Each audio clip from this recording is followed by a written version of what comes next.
Hi, everyone, and welcome. Thanks for joining us for our Lenten Testimony series.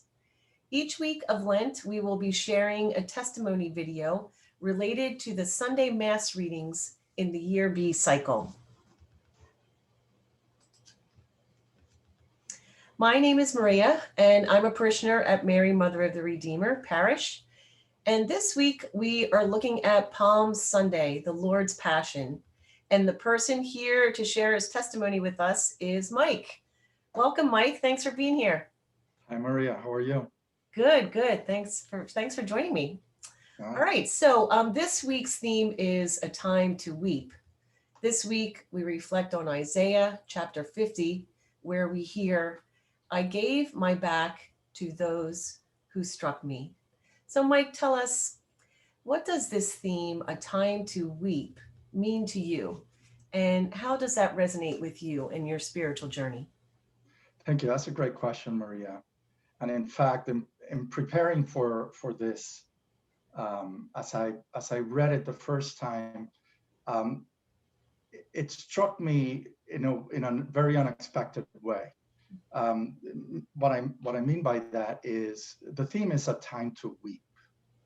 But you know what? We know the full story, right? And spoiler alert, he does come back to life.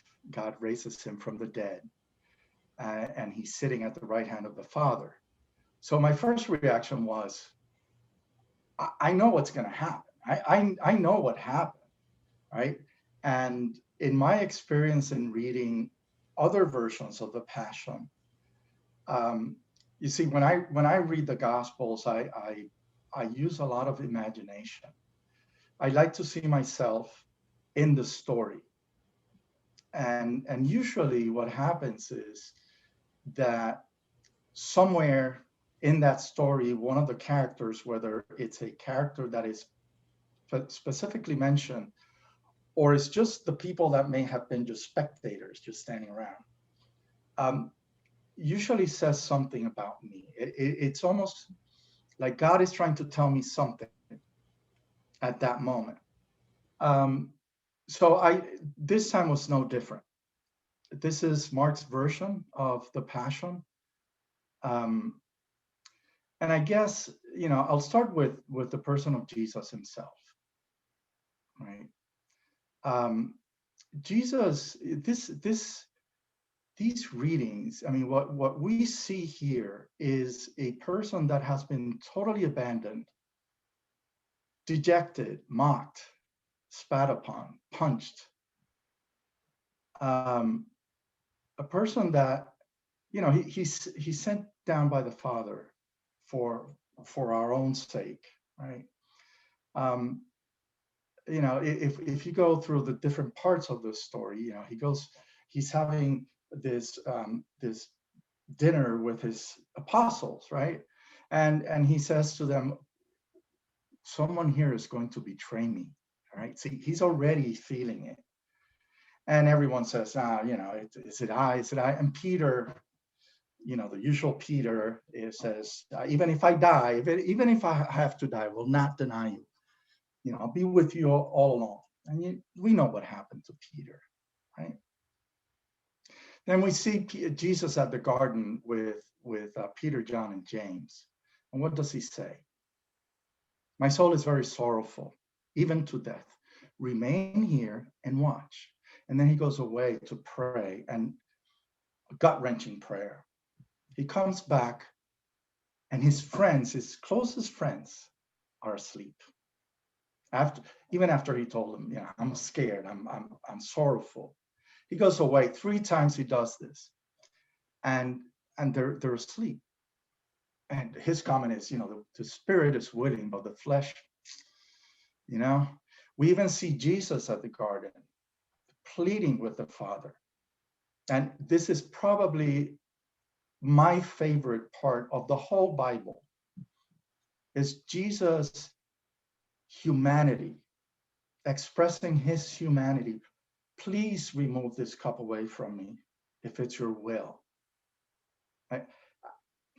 Yeah, how much human can you get, even in the divine person of Jesus Christ? How much human can you get? And that really gets to me. Then we see Jesus being arrested. And he's arrested. He's given up by one of his apostles, right? Um, and as he's being arrested, he's like, well, I've been with you all this time. Why do you come to me as if I was a robber, right? It wasn't, he wasn't being arrested for, I don't know, sedition or something, just like a simple robber, right? Um, and then we see him being judged with the high priest, where he's mocked and ridiculed, he's spat upon, he is punched. And then we see the next scene that we see is a crucifixion.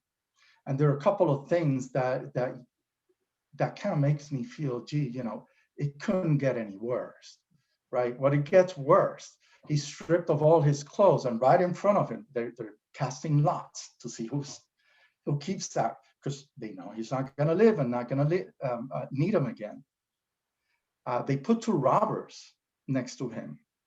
In this version of the Passion, we don't hear about the robber that repents, or but the fact that they have two robbers around him also stood out for me, because he is put among the worst of the worst to die. And then his very last words in this gospel is, "Why have you forsaken me?" I'll tell you a little story, and it'll be a quick story about feeling dejected, but also holding on to the hope of Christ, because hope of God, because I think that's really what held him through. Many years ago, and even before, while I was away from the Catholic Church, my wife and I experienced a financial hardship. I mean, to the point where we had a sheriff come in with foreclosure papers. And my wife just kept telling me, just put it in God's hands, put it in God's hands. He'll take care of it. And I remember distinctively, she's sitting on a bed next to me, and I had a desk with all kinds of bills, and I just threw them on her. I said, I want to see how he's going to take care of it. Fast forward, I'm still sitting in the same house. But that started a process in my life, as you in particular know, and as many people probably watching this video know. I came back with a vengeance. The story of me coming back to the Catholic Church is something that I share a lot. It's probably not something I'll share in this video, but I'm willing to tell it, and anyone that asks me. So I feel that in a way I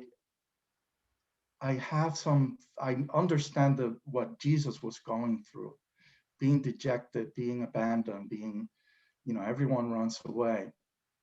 But I cannot help to come back to the fact that we know the end of the story. And that gives me hope. That gave me hope in that time as well, is, okay, God has something for me. I don't know what it is. I may be going through a tough time right now, but he's got it covered. Somehow he's got it covered. So the other hand, the flip side of this is that when you look at all the characters in this story, you see a lot of flawed people, right? Guys that ran away from him, people that mocked him. But you know what? He put the trust of the entire church in the hands of one flawed person, Peter, and the rest of the apostles. So Jesus Christ is willing to do that with them. He's willing to do that with me. He's willing to do that with you as well. We are all a thought, a figment, a piece of thought from God. He thought about us, and that's why we're here. We have a purpose in life just like Jesus Christ has. What is that? I don't know, but I know he trusts me, and he loves me enough that he got up on that. He allowed himself to be crucified and died and go through all that pain. How can I not love him back? That's what stuck out to me from these readings. Mike, thank you for sharing that.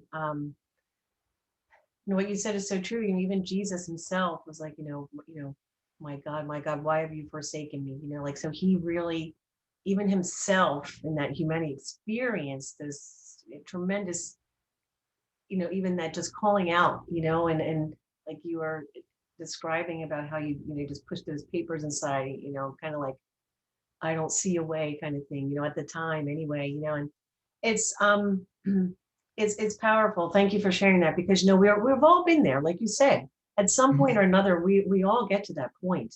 And isn't that what this week is all about? Holy Week, and the Triduum, and really just like you said, and that hope. That really resonated in what you were saying, just that how you really held on to that hope, and that's what Jesus is all about. Yeah, So yeah. I would like, well, I went back to, I journal a lot. And I went back to a journal from last year, I think it was, and something stood out to me, and I would like to think that Jesus at some point was thinking about this because he knew Scripture very well, right? Let me read to you from Ezekiel, number 37, chapter 37, verse 25 through the 28. I will sprinkle clean water upon you to cleanse you from all your impurities, and from all your idols I will cleanse you. I will give you a new heart and place a new spirit within you, taking from your bodies your stony hearts and giving you natural hearts. I will put my spirit within you and make you live by my statutes, careful to observe my decrees. I mean, and it goes on. You shall be my people, and I shall be your God. You know, that is a message of hope. mhm. And I think Jesus held on to that hope.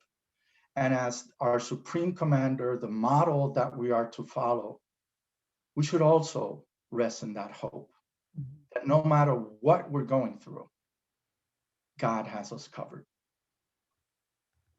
Mike, that's a great way to enter us into this most holy week. Thank you for sharing that, and I hope that you take this into this most blessed holy week, and that you have a very blessed holy week. Hope that is the key. So thank you for watching. Join us next week, which will be for our final testimony video in this series for Easter Sunday. Mary, Mother of the Redeemer, help us Also share share in in the the work work of of redemption. redemption.